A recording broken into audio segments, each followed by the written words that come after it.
In this video, we're going to be focusing on terminology that's relevant to the work you'll be doing in English 101, and the terms and concepts that we're going to be discussing can be seen as laying a foundation for much of what we're going to be doing for the rest of the semester. Let's start by clarifying the difference between the terms subject and topic. These are sometimes terms that are used interchangeably, but for our purposes, subject refers to the broader matter under consideration. In other words, the general subject matter. Topic, on the other hand, which comes from the Greek word topos, which means place, allows us to think of topics as places within the subject matter where one might focus. For instance, say my subject matter is the Oscars award ceremony. Well, within that subject matter, there are topics that I might focus on, like the movies nominated, the red carpet, and what people are wearing, winners' reactions, maybe hosts' memorials. I could further focus on performers. However, these are not innately subjects and topics. Notice that it's just the scope with which I'm looking at them. I can zero in on any one of these topics. For instance, say I want to write about winners' reactions, and I can make that my subject, and then I can zoom in and try to consider some topics to discuss within that subject matter. Maybe I could talk about sentimental reactions and angry reactions and maybe comical reactions. I could keep on going from there. I could telescope further in. Perhaps I could make the comical reactions by winners of the Oscars my subject, and I could focus on topics like the intentionally comic reactions, the unintentionally comic reactions, and perhaps the ineffectively comic reactions. It's all a matter of taking something as a subject and telescoping in to see if I can find different places within that subject matter to explore. Of course, I could go the other way as well. I could go broader and maybe make my subject matter award ceremonies, and my topics could be things like the Emmys, the Oscars, the Grammys, and so forth. Understanding this kind of branching can be really helpful because it's key to understanding how to construct the kind of essays that you're going to be writing in this class.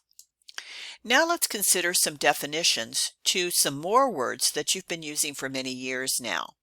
The first word is the word statement. Well, what is a statement? Most of the sentences that we write when we are writing in this class are statements. Statements are otherwise known as declarative sentences. They are not questions or commands. The sentences that you write are statements or declarative sentences. In other words, a unit of writing that claims or declares something about a subject. In other words, statements predicate something about the subject. You might remember when you were in elementary school being asked to identify the subject and the predicate of a sentence. Believe it or not, an understanding of those grammatical elements is an important thing for knowing how to write a statement. A statement functions as a unit of meaning. For example, take this statement right on your screen. Angry reactions by actors or actresses at the Oscars can trap them in political associations. Pause the video and take a moment and see if you can tell where to put the break between the subject and the predicate in the sentence. The subject that we're talking about in this unit of writing is angry reactions by actors or actresses at the Oscars. And the thing that we're predicating or claiming or declaring about that subject is can trap actors and actresses into political associations.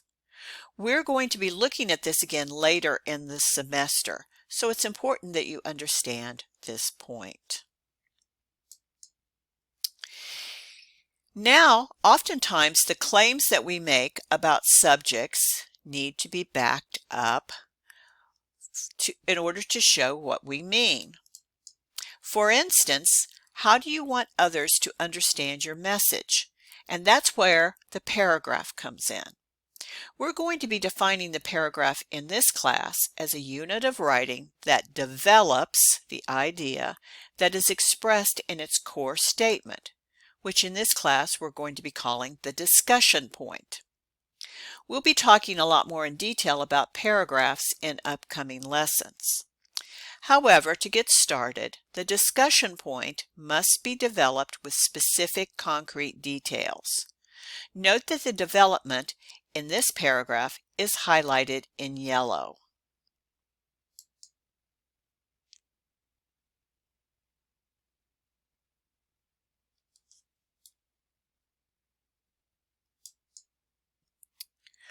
For the kind of writing that you'll be doing in this class and in a lot of other college classes, when you have an assignment where you're supposed to produce a document with multiple paragraphs, you'll probably need to create an essay.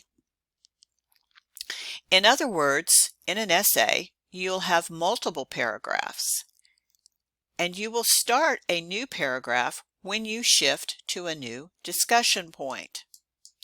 For instance, here on the previous screen, there is a paragraph focused specifically on the point that angry reactions by actors or actresses at the Oscars trap them into political associations.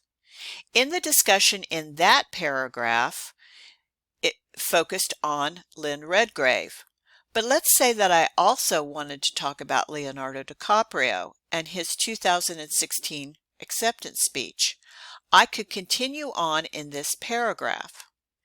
However, if I wanted to discuss sentimental reactions to comical reaction, I would need to write a new paragraph. These multi-paragraph documents are called essays, and the word essay originally comes from the French word meaning to try out or to attempt in a way that tests one's conclusions to see if they're actually based on sound reasoning, and that's what the document called the essay does. In this class, we're going to be defining the essay as a unit of writing that develops the idea that's expressed in the core statement. You might notice that this looks very similar to our definition of a paragraph. That's because they are constructed to do the same thing. An essay just does it for a more complex core statement than a paragraph does. In fact, it's so complex that one would need to break it down into some smaller pieces and discuss each piece in order to defend the core sentence of an essay. And when we're talking about essays, we call that core statement the thesis statement. The way that essays functions takes us back to our discussion of dividing subjects into topics. For instance, you might think about the subject as being discussed in the thesis statement. The thesis statement's grammatical subject will usually be the subject that you're talking about. And each topic that you come up with about the subject deserves a paragraph of its own with its own discussion point. Each paragraph focuses on proving your discussion points about that topic, but altogether the topics should add up to validate the thesis statement. In other words, it should show readers how you came to your conclusion in a reasoned way. Now, if one makes a list of the thesis statement and the point statements that support it, one produces what is known as an outline, which is another very useful organizational tool when it comes to composing essays. We're going to define an outline as a blueprint or map of the important logical premises of your argument. When this map is in essay form, it includes the thesis statement and the point statements of each body paragraph. For our example, our thesis was the reactions of actors and actresses at the Oscars can determine their entire year of public life. Then the point statements to support the thesis statement might be angry reactions by actors and actresses at the Oscars can trap them in political associations. Comical reactions often lead to new types of roles for the actors. Sentimental reactions can often lead to tabloid overkill, which can have positive or negative career implications.